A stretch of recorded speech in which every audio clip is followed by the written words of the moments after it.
Thank you for being here today. I think the thing that you find common among everyone's story here today is that if you played, the average NFL career is 3-point-something years.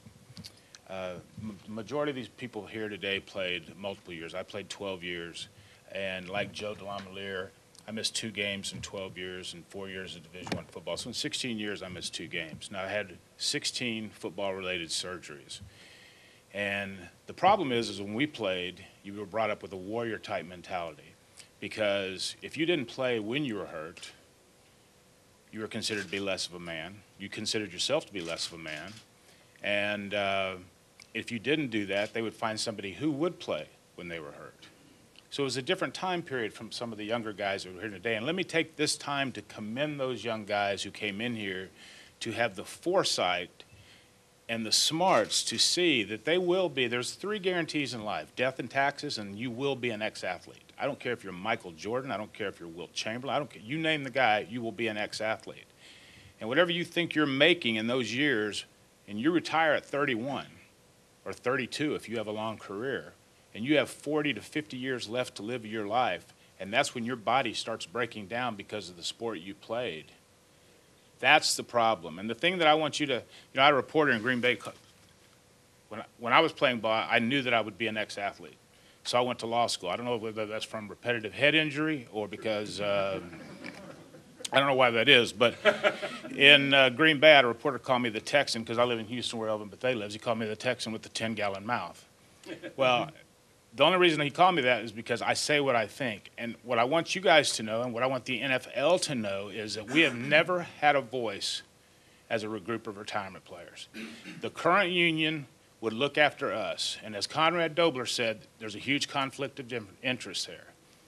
And when you're 21 to 25 years old and you think you're bulletproof and invincible and you think that that game's going to last forever, I'm here to tell you that it will not. And you will be sitting in the same seat that these guys are sitting in right now.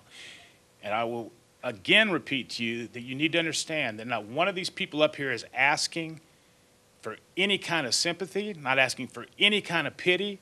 They're asking to the NFL to do what's right, to do what they should do. As an attorney, I'll tell you what they've done to this point is not only asinine, it borders on being criminal, and we have a voice now. Carl Eller has started this lawsuit. Michael's going to prosecute to the fullest extent. We have a voice. The NFL has always said, oh, we know, we're there for you, you will be heard. That's like a slogan on the wall that means nothing unless you back it up. You will be hearing from us. We will not let this go away. And these guys need to be taken care of, and it's going to be my mission in life to see that they are. The 13 operations I told you about, I never worried about those. My wife says, you need to get help for this. I never said, that's part of the game, blah, blah, blah. A couple years ago at 50, I started acting out my dreams, throwing myself out of bed. I would be either in a fight or playing football, throwing myself into the dresser, cut my head open. One time she stopped me from walking through a plate glass window. I went to a sleep study. They said you have a sleep disorder, an REM disorder caused from repetitive hits in the head. Now, am I shaky or anything like that? They put me on medication. Doesn't seem to have a problem with it. But I now have a 50% higher chance than anybody sitting in here of developing early dementia and Alzheimer's.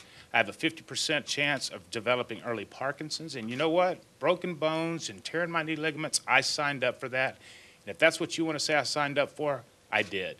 But I did not sign up for early dementia, and I did not sign up for Parkinson's. And if the NFL kept putting me out there when they knew they shouldn't have, that is on them, and that's what I'm asking that they take care of.